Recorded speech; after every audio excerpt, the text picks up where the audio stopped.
vigilantes to tackle IPOB, but they are not setting up a vigilante to tackle Fulanis, herdsmen who are just recently in Ebonyi State massacre people, who are just recently in a John massacre people. You are busy setting up a panel or security or vigilante to tackle IPOB. The IPOB, are there the problem? How many people has IPOB take their life? I'm talking about the happenings now, but you are busy, you know. Ndị Igbo ka onwe ha njọ. Somebody that volunteer himself to secure your land, to secure your people, to stand, to be your safety. These are the people you stand against. Let me tell you this. Now I begin to see, you know, when I say that those people are partnering with the Fulanis, some people will say, why am I saying this? Why should I say that? Gumi said, give the youth to gun. Give the Igbo youth to gun. Let them kill themselves.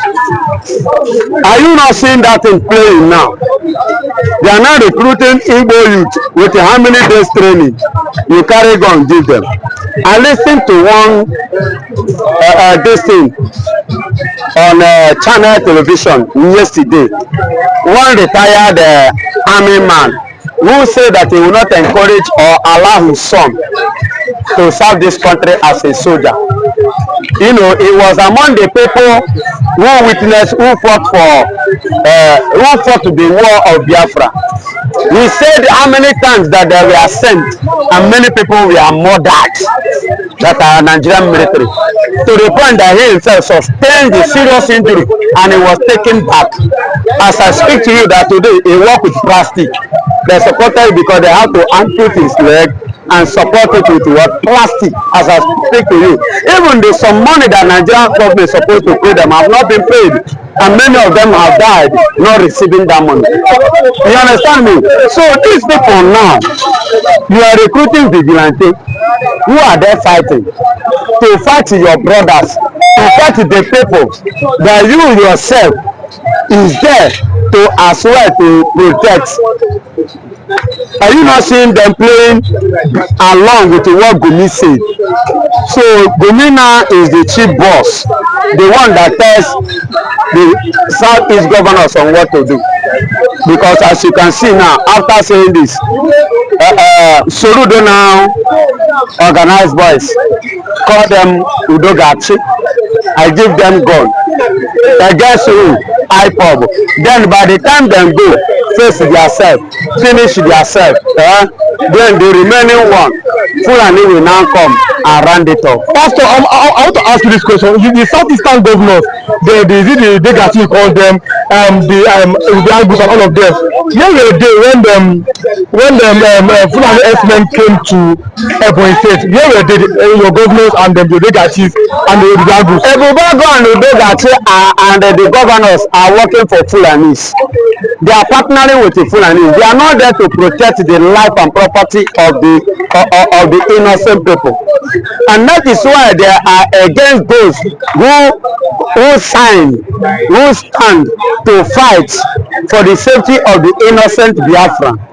They are working against the innocent Biafra while they are partnering with the Fulanis. So they are there. Thank God you asked me the question. Where are they? The question should go to them. Where are you people?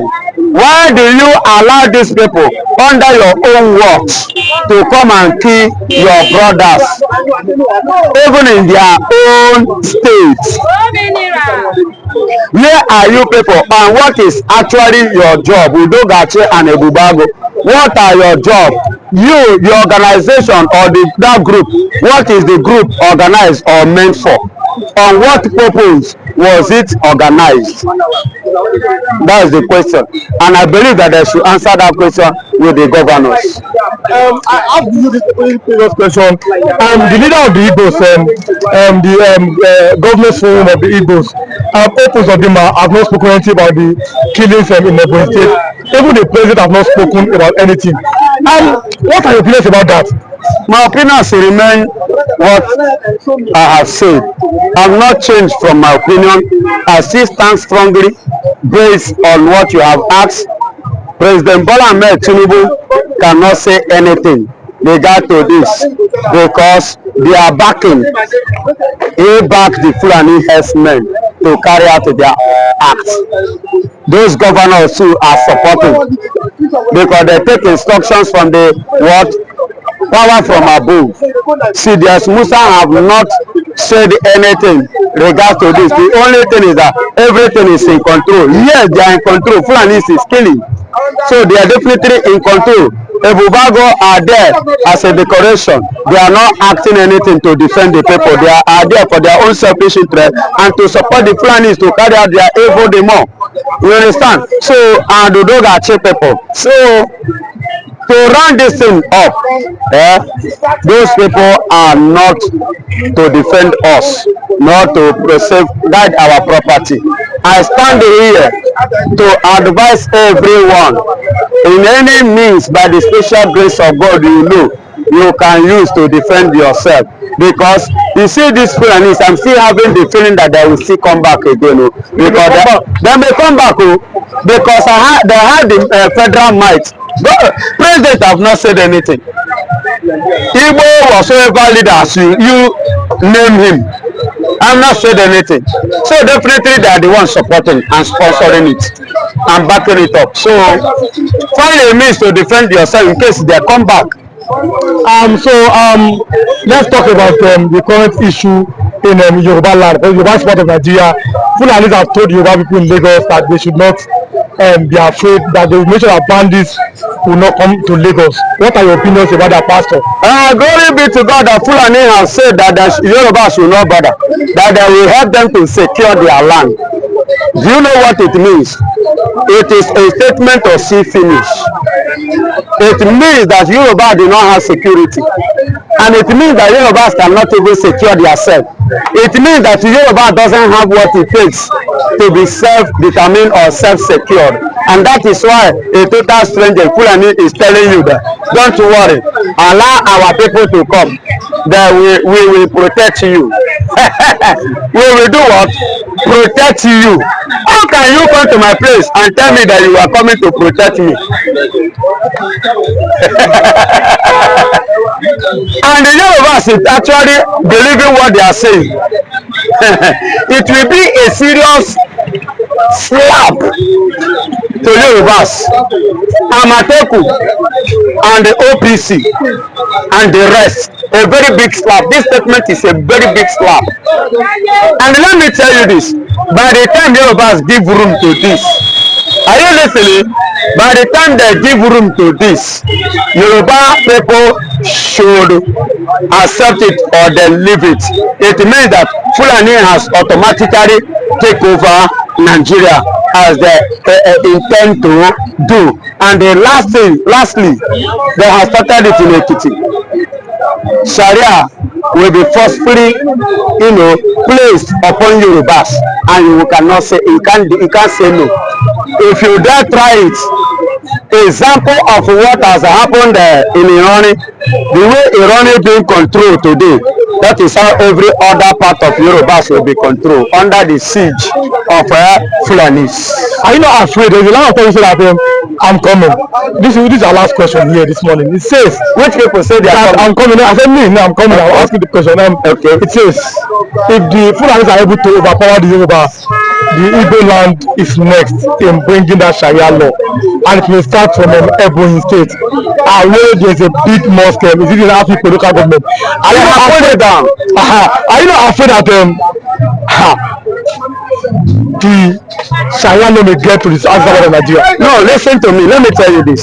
I'm not. Do you know why I'm not afraid? We are not afraid by pulling it back. It is an indication that with what they have acted shows that the impression of allowing that kind of a thing to continue in our land is a very huge mistake to us.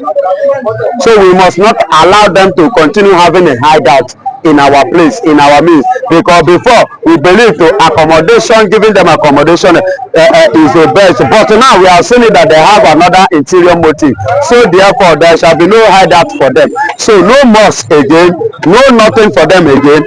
They are going to fail just the same way Namandafodio failed. Igbos are safe from Islamization and the Sharia law. Watch out, no Sharia law, nothing like. Are we Muslim before? Is Biafra a Muslim before? Baba, listen. Okay. All this one they say imam. Have you ever seen Igbo man call imam? Maybe they under this regime, this year, they begin to make that these people have been liberated. They know what is happening. They have sense. This is a imam that have sense. I listen to that man video. I say I nearly cry because he's a Yoruba man to the core and he understand what is happening. The way he do his analysis, give it to him. So that's why. Maybe I'm not afraid too much because of the introduction of some people attempt to introduce Sharia, because I know that we have so many liberal Muslim, liberated Muslim in Southwest that they will not let it stand. That discord of confusion, I mean the seed of confusion that we want to plant in our midst here. So you are saying that you are not afraid of the Sharia law, but the two men have said that.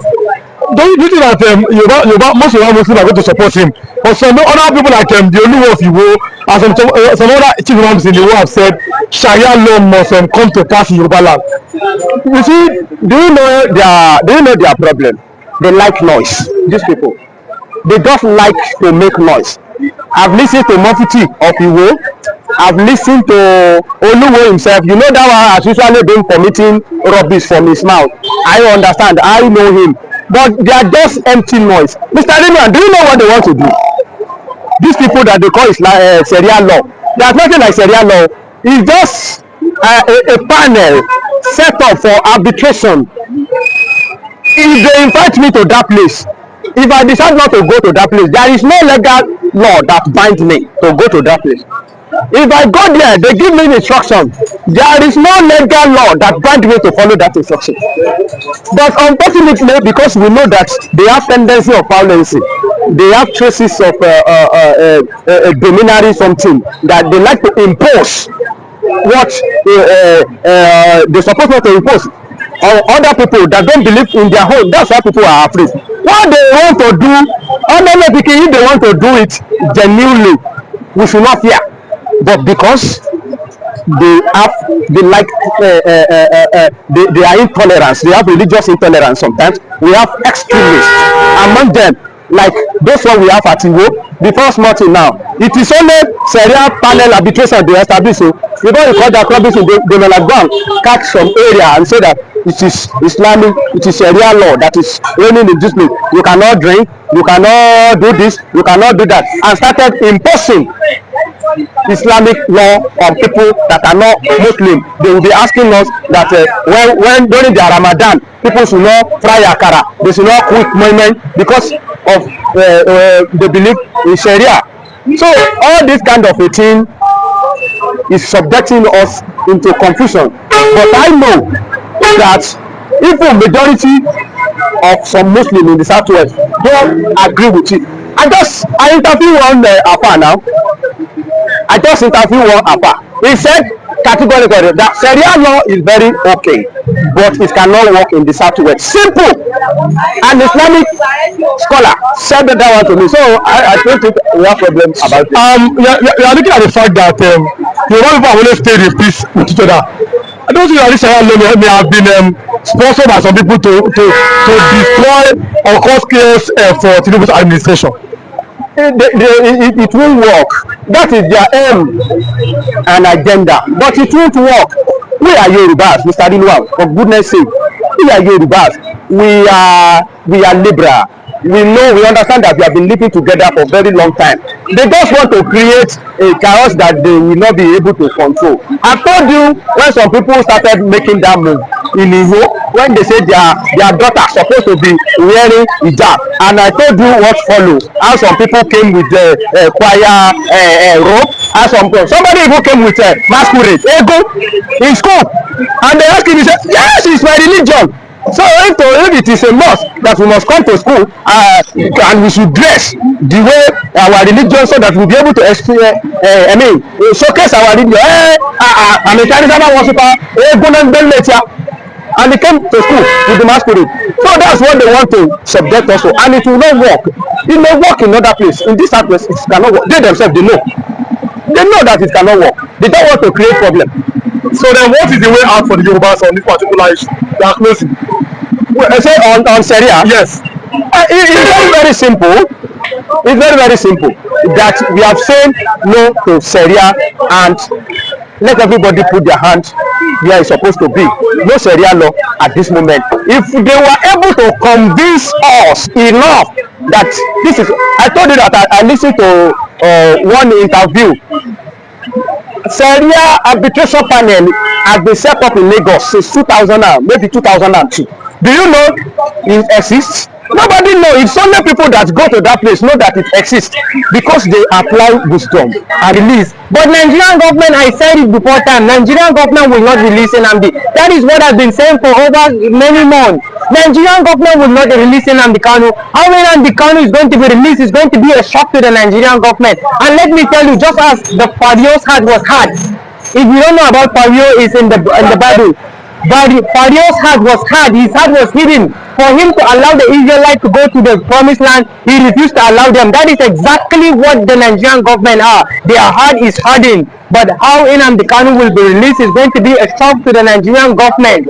It's going to be absolutely shock to them. And I continue to tell them that if anything happened to Nnamdi Kanu, let me tell you, with every sense that God has given me, and with what that I am able to see in the spiritual realms, with what I've been able to see from the spiritual realm, they will suffer. If something should happen with Nnamdi Kanu, I am telling you, they will pay it. This is the message I am of them. Yeah, you supported Peter Obi too.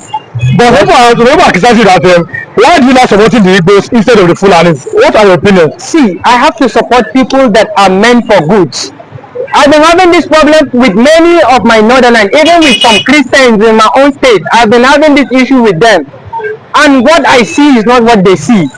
When Buhari was coming with this lie, I told them, see, this Buhari you are seeing is lying. The Christians surround me. Even one of my Oga, we even have this issue with him. I used to wash his car. I told him that, oh, this Buhari, I don't agree with this Buhari because they said that he has suffered of our father during his time when he was a military. People still put on fire, and when he come into power, the same thing has happened. So you can see that history has repeated himself again. To tell you that these people, their heart is darkened. They don't have anything to do with what will make your life to be a better, but rather they will continue to steal, they will continue to make your life miserable. That is what they are after. And that is the problem I'm having with many of my friends, the Christians, both Christian and Muslim. They cannot see, they don't see the truth. When I'm trying to tell them that, see, if this country will work, I try to let them know that any good president that will come, the day he enter office, that day people will feel the impact. And from that day, he will start working for the good of the people. We don't need to wait for any 1 month. We don't need to wait for any 2 months. We don't need to wait for any 3 months. When a good president come on board, I am telling you, everything will be resolved. The price, the increase of everything will be resolved, will go down. But many people, they don't want to listen. They don't understand what it is. Let's talk about the fact that the last one is the issue of Biafra agitations. What are your opinions about Biafra? Some people are saying no, it cannot happen, but you always say that the people have been cheated in Nigeria, so they should have their Biafra. But what are your opinions about that Biafra agitation this morning?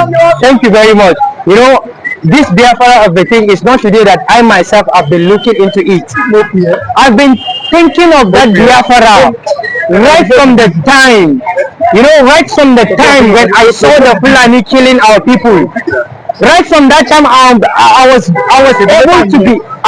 able, to begin to think why Biafran people, they wanted to have their own states. They do not want to join themselves with Nigerian government. It's because they have seen the vision. They have seen the vision that for them to be with Nigerian government, it's not going to be of a progress for them. They have seen it. You know, they have seen it.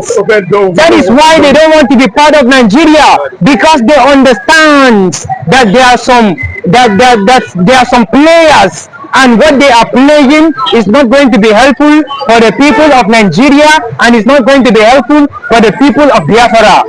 And that is why I myself, right from that time, I began to understand why Ojukwu wants his people to go. Is because he has already seen that this country called Nigeria, it can never be won.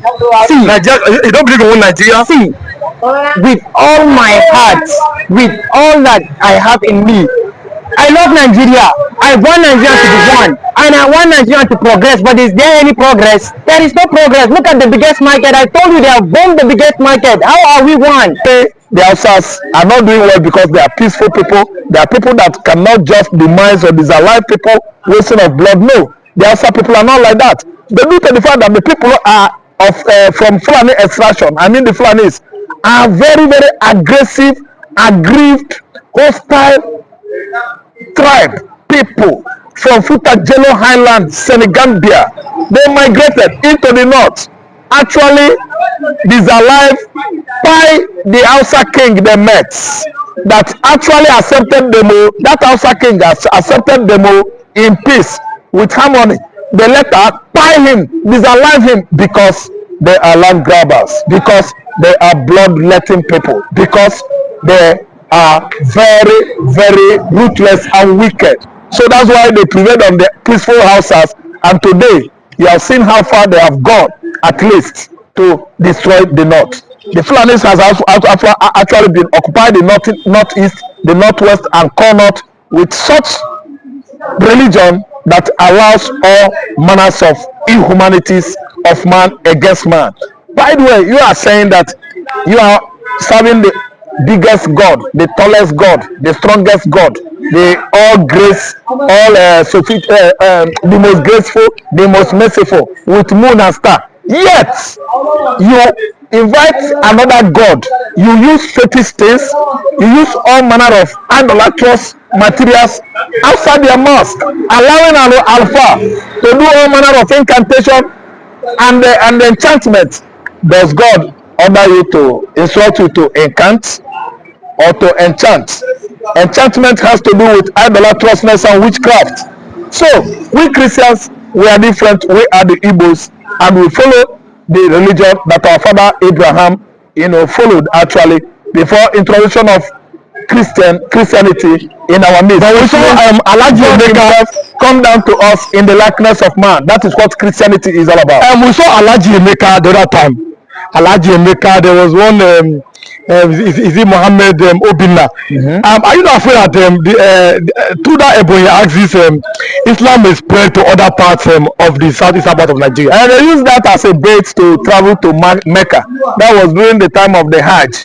Who allowed these two Alhajis, Alhaji Chinedu and Alhaji Emeka?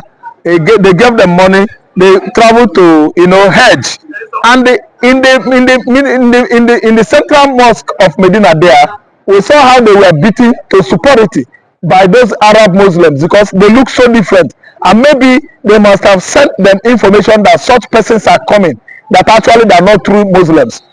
They were actually singled out at the central mosque of Medina, and they were beaten to superiority. That's why I tell you that Islam can never work for Igbo man. If actually you are doing it for money, on getting to Arab or in the mosque there, they will single you out and beat the hell out of you. Because those two guys, they were beaten up. We saw how they were being beaten at the central mosque of Medina. They show it on social media. It is not for Igbo man. Igbo man we are the black Jews, and we can never ever be together with the Arabs. We detest their religion. We can never be together with them. Though the original Arabs are very peaceful, but it is the African Arabs, the Fulani Arabs, and the Hausa Arabs that are too wicked. At least can never live in harmony with other tribes in Nigeria. Father, we are closing now. The Southeastern Governors Forum, the leader, the chairman, Hope Uzodinma, he has yet to speak on the killings, and even President Bola Ahmed Tinubu have yet to speak. What are your opinions about that as we are closing now? They are very silent because actually they know that they are playing games political games with our blood. I mean Igbo man's blood. If they are to speak, are they going to speak peace?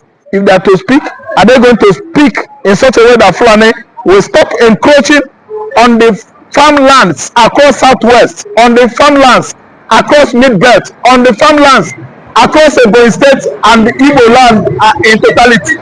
Is it not the same grazing on the farmlands that brought about that killings? The Ebonyi people were trying to resist the people that are destroying all the crops on their farmlands, and that's why the headers clash with them. And who are the people that seduce and deceive those Ebonyi people to forget Fulani incursion, that they are not going to come back again? That's why the machete killers, the Fulani, the machete killers, the Ezra people went into various slums and houses to sleep, closing their two eyes, thinking that the Fulanis